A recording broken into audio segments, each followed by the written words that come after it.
Hi everyone. So today's video is going to be about troubleshooting cloth pad fit, fit and comfort.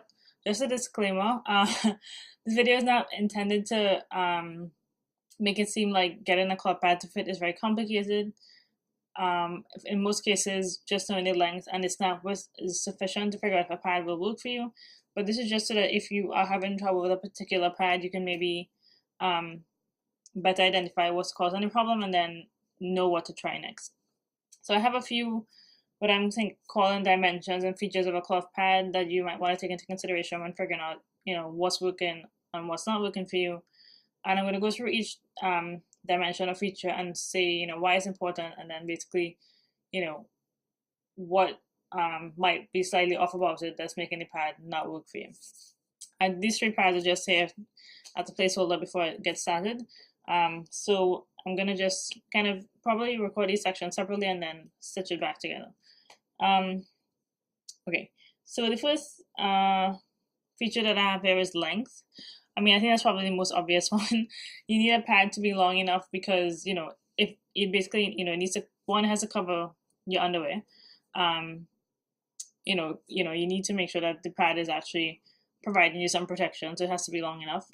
And the other reason why I think length is important is because you want to make sure that, I find that if you have a pad that's tending to slip a lot, moving back and forth, having a longer pad helps with that, because basically the pad kind of uses your body as an anchor.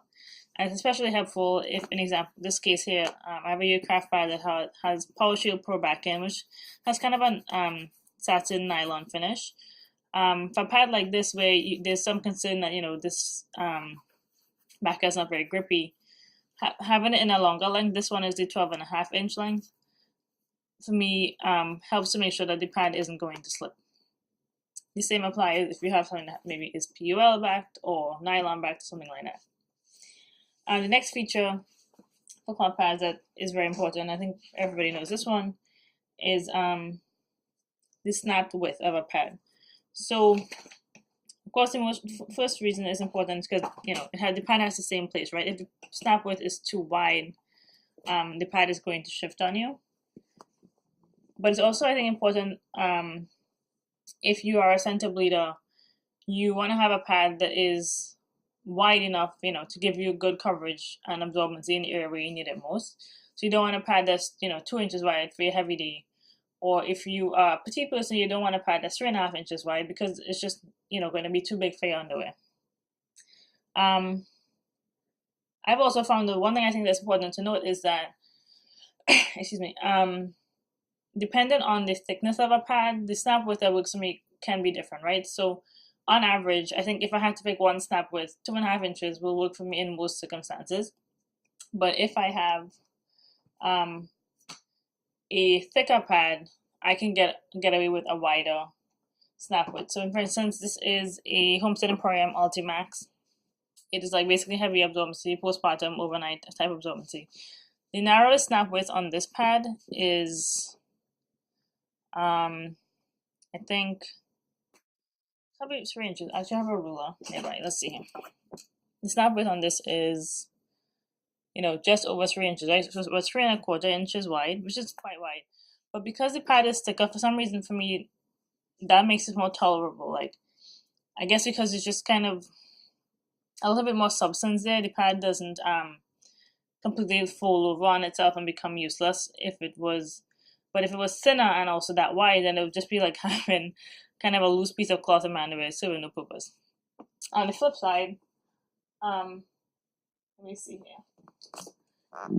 If I have a thin pad, so this is a Mother Moon Pads panty liner, it is cotton top and anti-pillow piece on the back, I can do a much narrower snap width, right? So I think this snaps about 2.25 inches.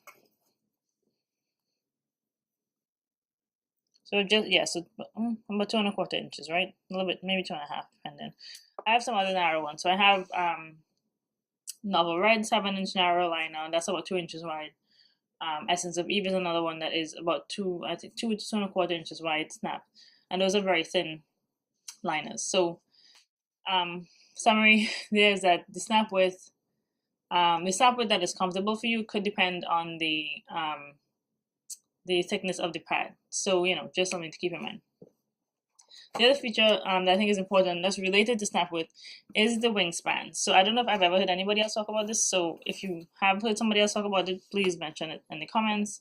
I think of the wingspan as basically the distance from wingtip to wingtip, or in some cases from wingtip to the second snap, right? If you want to use a narrower snap. And the reason why I say that's important is because there's a couple of things, right? So one, if the wings of the pad are too short, the pad will bunch when you snap it, right? And bunch, and I'm not talking about in the sense of like, I have thighs that touch, so my pads bunch when I close my legs. That's fine. I'm talking about in the sense of if you have a pad that ends up folding in half when you snap it because the wings are too short, then you're reducing the surface area of the pad that's usable, and the pad isn't going to be helpful. So that's the first thing. But my main issue with the wings is if the wings are too long, then you get what I personally think is dreaded wing droop, where again I have thighs that touch, so my pads they all tend to kind of fold a bit when I close my legs. And for instance, this is a Yearcraft 12.5-inch pad. I think the snap width on the first snap is about 3 inches wide, right? So that's a bit too wide for me. So when I wear these pads and I close my legs, the wings hang down like this between my legs, and it's it's uncomfortable. Like you can feel it, right? If you're wearing a skirt or something, and it's not pleasant. So I find that the second snap helps a lot because for some reason, it shortens the wing just enough so that instead of the wings hanging down, they tend to just kind of tuck up, and that's much more comfortable for me. So what I noticed, and I'm going to compare it here to a Yearcraft 10.5-inch pad, is that the wingspan makes a difference. So in the case of, so I can wear a Yearcraft 10.5-inch pad on the default snap. I don't need to get the second snap on these, and the wingspan on this is just about 6 inches, right, from wingtip to wingtip. And so I can wear this. It snaps perfectly at about 2.5 inches with absolutely no bunching and no wing droop, right? So that's kind of like ideal for me. It snaps up neatly. It doesn't, when I wear it, the wings just tuck up neatly. So I noticed that when I measure from the wingtip on the left here to this second snap that I prefer to use, that's also 6 inches. So if you're finding that you're getting a lot of wing droop with certain pads, take a look at the wingspan and see if maybe you need to try to find a maker or a pattern that has or maybe you just need to move your second snap in to a point where you get a shorter wingspan to help with the wing droop. Related to that though, so Homestead Emporium, again, like for instance with the Ultimax here, these pads are wider and the wingspan is quite wide as well. So let's see, from here to here, from the socket snap to the second stud snap, the other way, sorry, from the stud snap to the second snap that I tend to use is 7 inches. So this is a bit longer than ideal for me. But what I've found works for me with Homestead Emporium pads is if I have wider cut underwear. I'm not exactly sure why it works, because when I put the pads into underwear and kind of look at them side by side, it doesn't look much different. But for me, it helps. Some reason, I guess having just a little bit of extra fabric in the underwear kind of spreads the wings out a bit more before they fold under. So it shortens them just enough that they're able to tuck up instead of hanging down when I close my legs. So that's helpful. Oh, another thing that I would mention with this is, so again, with the Yearcraft one, for example, when you see a Yearcraft listing, she only has one snap in the picture, right? But she offers the option for a second snap. So I highly recommend, if you are trying a makeup for the first time, or you're trying a new shape of pad for the first time, or you're very new to cloth pads and you're not sure what width you need yet, if the maker offers the option, get the second snap. Especially pads I think that are above liner length, pads that you're gonna wear during your period, get the second snap because it's gonna give you the option to adjust the setting and give you kind of a first line of defense. Like if the pad is shifting or something, you'll be able to try and see, okay, let me see if snapping it narrower helps, and if that doesn't help, then you can move on to another solution, but gives you that option immediately. So either request a second snap from the maker, or once on a Facebook group that somebody said that they think everybody who buys cloth pads should own their own snap press, because snaps don't last forever, so it's good to have the option to repair snaps or add a second snap for yourself. So another thing to keep in mind. So the next feature I want to talk about is the width of the wing. So just want to explain what I mean by the width. I'm talking about the distance between the top and bottom of the wing running alongside the pad, right? So the first reason it's important is because if you're a center bleeder, it's good to have extra coverage on the sides of your pad, so that if you can, again, bleed off to the sides, you have some protection on your underwear, right? The other thing I want to add is that I want to first show a kind of exception to this rule. So, I think at first glance, this is a Homestead and Prime pad, the Ultimate, which is 12 inches long. It kind of looks like this is maybe a little bit short. It's not a very wide wing. It's not going to offer more side protection. But actually, when you snap the pad, you see that it's really more of a wrap style wing, right? So the wing ends up being this wide instead of just this wide.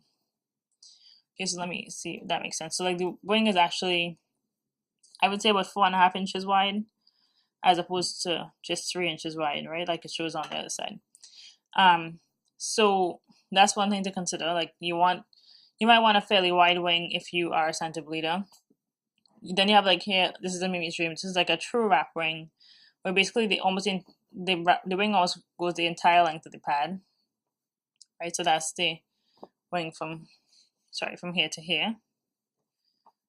And then again, this is a aircraft pad, where the wing, I think this is quite a wide wing in my opinion.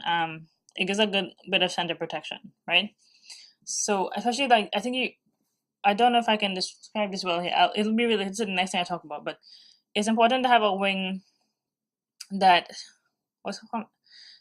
kind of fits well with the flares. In terms of, you don't want a wing that stops too early before the flares start, because then you're not going to have good center protection. Right at the edges of the wings. You want the wings and the flares to really match each other well in terms of coverage, or complement each other well in terms of coverage. The other thing I want to say too is that in terms of troubleshooting, right? So if you're having trouble with shifting, you find your pad shifting back and forth a lot, I think wrap wings are really helpful. So I tend not to wear 10-inch pads on like a heavy day or something, because I think they shift too much.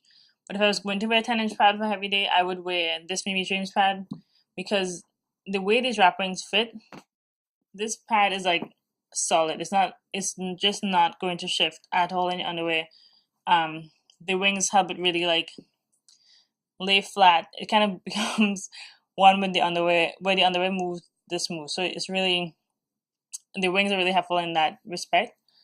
But another thing that you might not like with a wing this large, and why you might choose a pointed tip wing versus this kind of flat, longer edge wing here, is because it is possible that when the wing is folded, that the flap, with extra piece of fabric, might get caught on your leg and it might move a bit. I find that that's not a problem for me with the Mimi's Dreams one, because the wing is long enough that the top of the flap ends up far enough forward that it doesn't get caught on my leg. But something to be aware of if you're concerned about your wings kind of irritating your skin. Let's see what else. Okay, so I think that's what I have for the wing, width of the wing and the shape of the wing. I mean, again, with all the novelty wings that kind of are out now, I think the same general rule applies, right? So like, is the side of the wing wide enough for you, and how much extra fabric is on either side of the snap, and that'll determine if it's possible that the wing could irritate you while you walk. Okay, so the next thing I want to talk about is the width and shape of the flares of a pad. So one of the reasons why this is important is because if the flare is too wide, obviously the pad is not going to fit in your underwear, and then you're just going to be uncomfortable. On the flip side of the pad is, if the flare is too narrow, then you may not have enough coverage, and then you'll end up having leaks. So one thing I want to say though is, like, for me personally, I find that if a pad is over a certain length, then I want to have a flare of some kind in the back. It's not to be a very big flare, but fairly moderate flare. Like for instance, I like the size of this flare on this aircraft 10-inch. This Homestead Emporium 12-inch pad has a nice flare on the back. Again, a pretty gentle flare. Because I find that if a pad, I would say 11 inches or longer for me, doesn't have a flare in the back, then I'm going to get a wedgie. I need I need more back coverage just to know that the pad will actually stay in place and it's less likely to move around in my underwear. So actually, the other thing that I wanted to say is like, okay, so this is a new pad I just got from Bombshell Cloth. I haven't tried it yet, but I just prepped it. And what I like about this pad is that, even though the wings look super tiny, and ostensibly I might be a little bit concerned about the side coverage, I actually find that the width of the flare is good, right? So this area here is pretty short from flare to flare.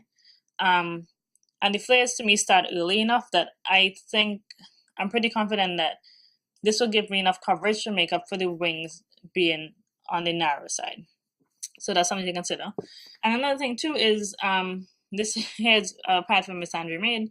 These are quite wide flares. And again, on the back side of the pad, I don't mind that. Like I like this shape. I think it helps the pad to stay in place and not give me a wedgie. But in the front, this is a bit too much flare in the front for me. In terms of absorbency. But why this works though is because the way she's sewn her core, the core is only in the center of the pad, so there's no core in the extreme ends of the flare, so the pad just folds up. And again, like it might technically be bunchy, but there's no excessive fabric in here, so it folds comfortably. It doesn't feel uncomfortable while I'm wearing it. And again, what this helps is like with flares this big, the pad is definitely not going to move. So that's a reason you might want to, consider a wider flare versus narrow flare or vice versa. On the flip side, this is one of my favorite pads that has no flare. This is just a 9-inch pad because at that length, if you look at the shape of, your shape of your underwear, obviously it flares all the further away it gets from the crotch area. So on a pad this short, I don't really need flares because the flares would just stick out of my underwear. So no flares in a 9-inch. Basically any pad 9 inches or shorter, I don't really need much flare. All the flare has to be quite narrow. And the last thing I want to talk about is symmetry versus asymmetry.